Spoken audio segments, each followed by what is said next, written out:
Chapter 41. Cameron. I stepped out of a small convenience store and onto the crowded sidewalk in downtown Chicago. The heat of the day had passed, but the concrete still radiated it like a pizza oven.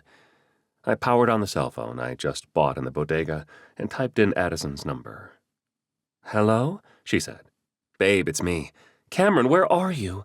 We got nervous when you didn't come home. We tracked your phone and found it broken next to a dumpster. It's got a shattered screen. What happened?" "It's a long story, but I'm fine now. I'm in Chicago. I'm going to rent a car and then head home. Should be there just after midnight.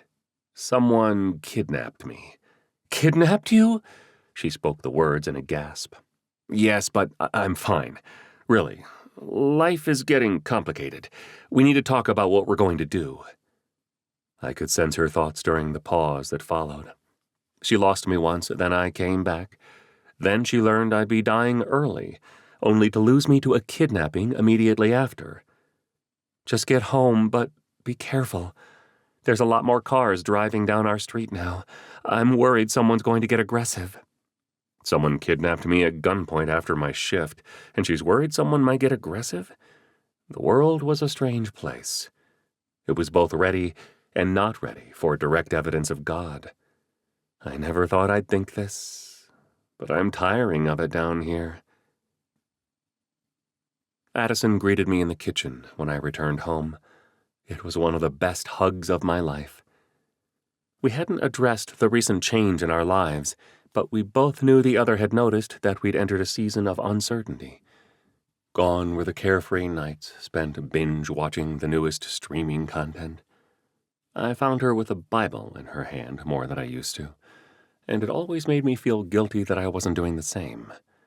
She held me at arm's length and squinted at me for a moment before speaking. "Aaron's in bed. Can you tell me what happened?" she asked. "Sure, but it's cooled off a lot. Let's sit out on the porch."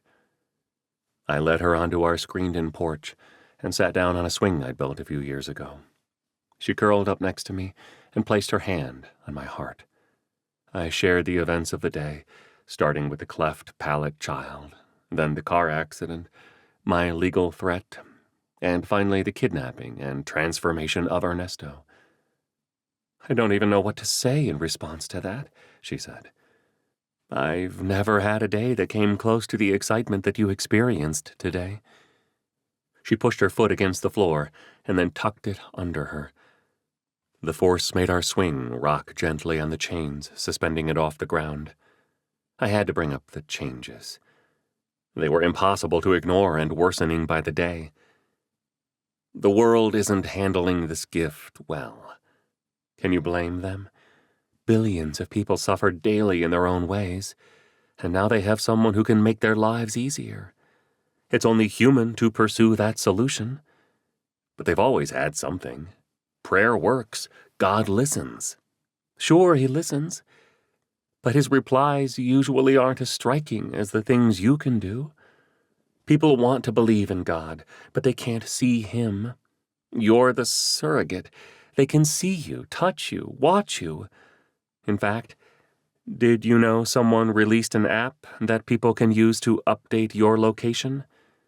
I hadn't heard that, but it didn't surprise me. Are you serious? How are we ever going to have time alone again? Someone kidnapped you today over this. It's going to happen again, you know, and this next person may not let you go. She stared at me again like she did when I got home.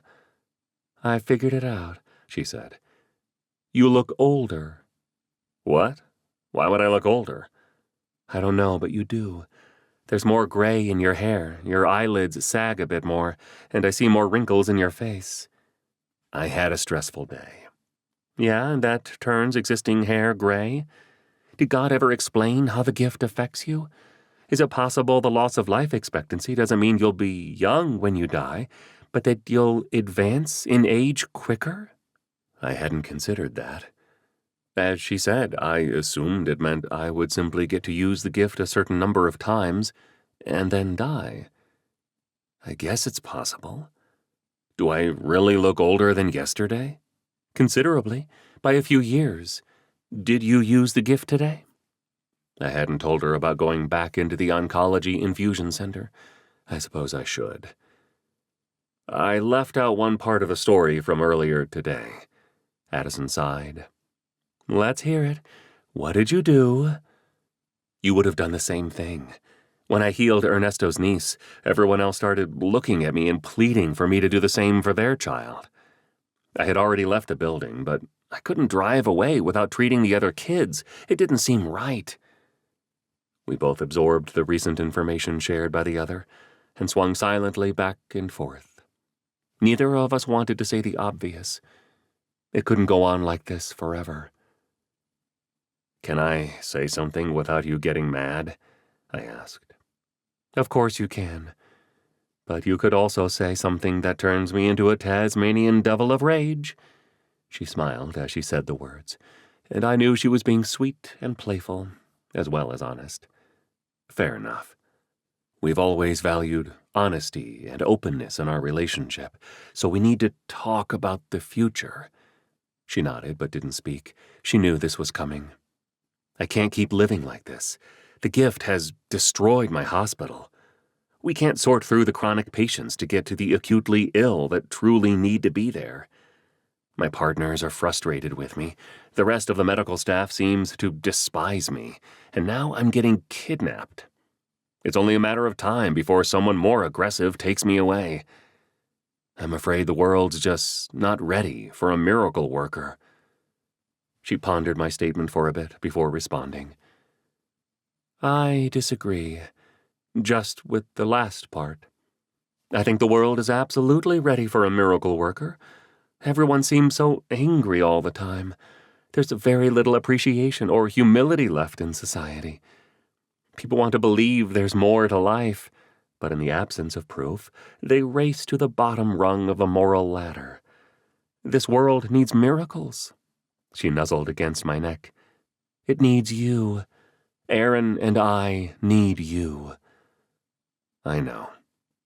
But every week that goes by, I picture a child that I missed an opportunity to save.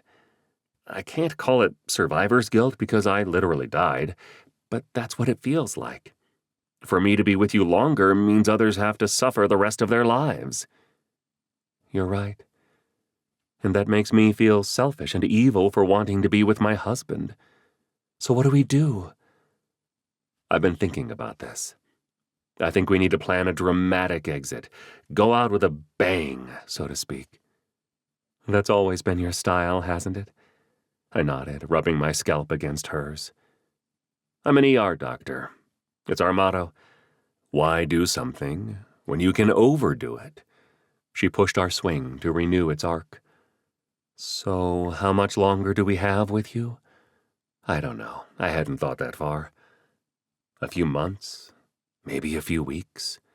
It depends on what happens. She tightened her grip on me. Then let's make the most of it.